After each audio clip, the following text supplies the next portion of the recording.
हम अभी बात कर रहे थे बहमनी साम्राज्य की। बहमनी साम्राज्य की समाप्ति पे जैसे कि हमने बात की कि इसके अवशेषों पर 5 नए राज्यों का, स्वतंत्र राज्यों का निर्माण हुआ। उन स्वतंत्र राज्यों में अगर हम बात करें तो पहला स्वतंत्र राज्य है बीजापुर। बीजापुर में आदिल शाही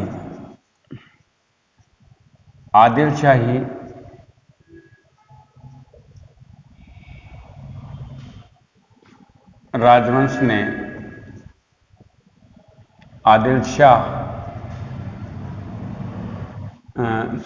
बीजापुर में आदिल शाही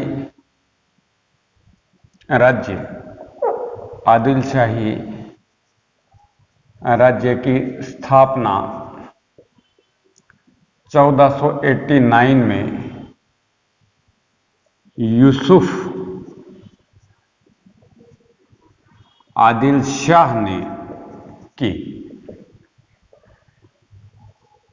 इसी यूसुफ आदिल शाह के जो वंशज था, एक शासक था जिसका नाम था इब्राहिम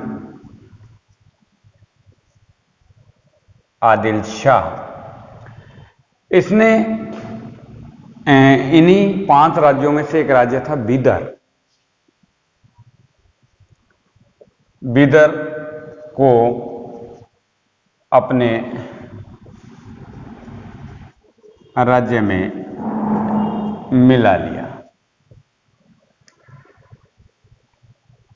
बीजापुर को अपने साम्राज्य में मिलाने के लिए शाहजहां ने प्रयास किया, इस पर आक्रमण किया, लेकिन वो असफल रहा। परंतु 1689 में औरंगजेब ने इसे मुगल साम्राज्य में मिला लिया और बीजापुर साम्राज्य, जिसकी स्थापना 1489 में हुई थी, 1689 में ये मुगल साम्राज्य का हिस्सा बना और बीजापुर साम्राज्य समाप्त हो गया। जिन 5 राज्यों की हम लोग बात कर रहे हैं उसके अंदर एक था बीजापुर। अब हम बात करेंगे अहमदनगर की। अब हम बात करेंगे अहमदनगर। मलिक अहमद ने 1490 में अहमदनगर में निजाम शाही नामक स्वतंत्र राजवंश की नींव रखी। अहमदनगर एक ऐसा राज्य था जिसका विजयनगर और मुगलों से लगातार संघर्ष चलता रहा, जिसकी वजह से इनकी शक्ति काफी नष्ट हो गई और 1600 ईस्वी में अकबर ने इसे अपने प्रभाव में ले लिया या अपने प्रभाव स्थापित कर लिया। लेकिन बाद में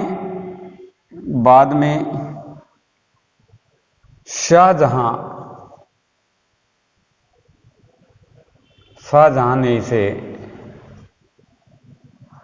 मुगल साम्राज्य में मिला लिया। लेकिन बाद में इसे मुगल साम्राज्य में मिला लिया गया। मैं इस नीचे की लाइन को हटा देता हूं, शायद ये आपके स्क्रीन पे नहीं आएगी, पर मैं आपको बता देता हूं कि 1600 में अकबर ने इस पर अपना प्रभाव स्थापित किया, इसको अपना कृत राज्य बना लिया, अपना एक प्रांत बना लिया। लेकिन शाहजहां ने बाद में इसको अपने साम्राज्य में मिलाकर अहमदनगर साम्राज्य का अस्तित्व समाप्त कर दिया। और दो राज्य जिनकी हम बात कर चुके हैं जो बहमनी साम्राज्य के अवशेषों पर बने, तीसरा है वो है बरार। तीसरा जिस राज्य की हम बात कर रहे हैं उसका नाम है बरार। 1490 ईस्वी में फतेह उल्ला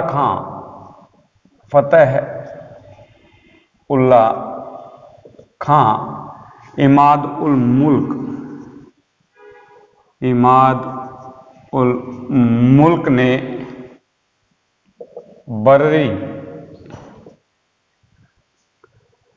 बररी इमाद शाही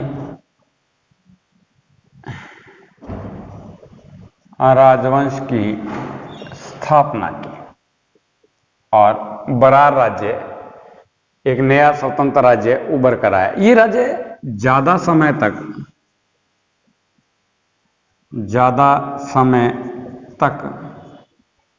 अपना स्वतंत्र अस्तित्व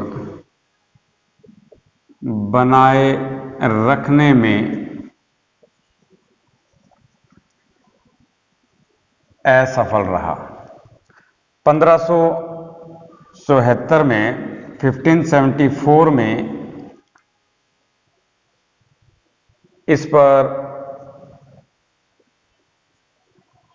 अहमदनगर ने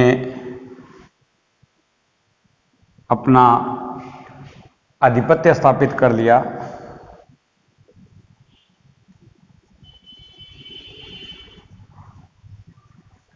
और बरार साम्राज्य खत्म हो गया। ये राज्य खत्म हो गया क्योंकि अहमदनगर ने इस पर आक्रमण करके इसके अंदर अपने अंदर ही समाहित कर लिया और इसकी स्वतंत्रता का हनन कर लिया। ये ज़्यादा चला नहीं क्योंकि इसके जो शासक थे वो ज़्यादा पावरफुल नहीं थे, ज़्यादा दूरदृष्टि शासक नहीं थे, निर्बल शासक थे और दरबार के अंदर चल रहे भ्रष्टाचार और आपसी द्वंद्वता की वजह से ये ज़्यादा सरवाइव नहीं कर पाया। इसके बाद जो राजवंश आया उसका नाम था, एक और है, आया तो नहीं, ये अलग है, जिसका नाम है गोलकुंडा। गोलकुंडा में जिस राजवंश की स्थापना हुई उसे कुतुबशाही राजवंश के नाम से जाना जाता है।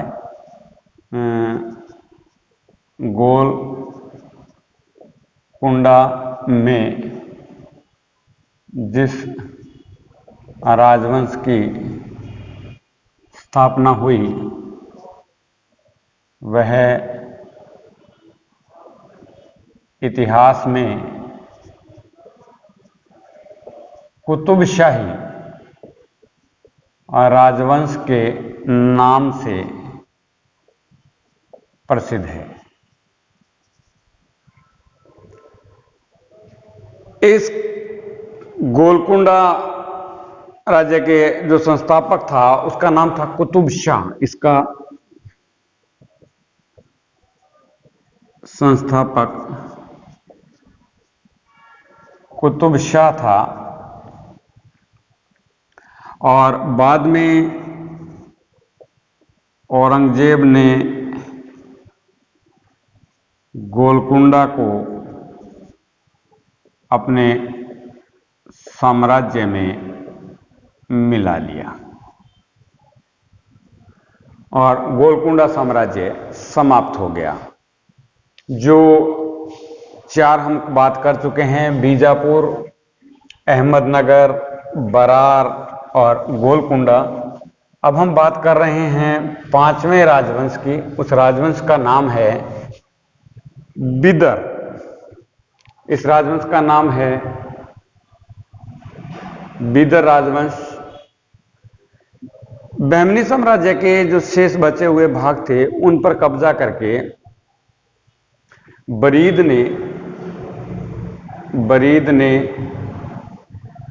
बरीद शाही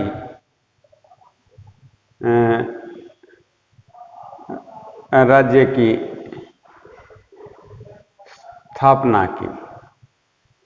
बीजापुर का जो शासक था अहमद शाह, बीजापुर के सुल्तान अहमद शाह ने इसे अपने राज्य में मिला लिया। इन राज्यों के समाप्त होने के पीछे अगर कोई बहुत बड़े रीजन है तो वो यही है कि इन राज्यों के बीच में आपसी प्रतिद्वंद्विता थी और साथ ही साथ इनको विजयनगर और मुगलों से भी संघर्ष करना पड़ा, जिसकी वजह से इनकी शक्ति समाप्त हो गई, इनकी पावर खत्म हो गई एक दूसरे से उलझते रहने के कारण। और लास्ट में मुगलों ने इन सभी राज्यों पर अधिकार करके इन राज्यों को अपने साम्राज्य में मिला लिया और इनके स्वतंत्र अस्तित्व को समाप्त कर दिया।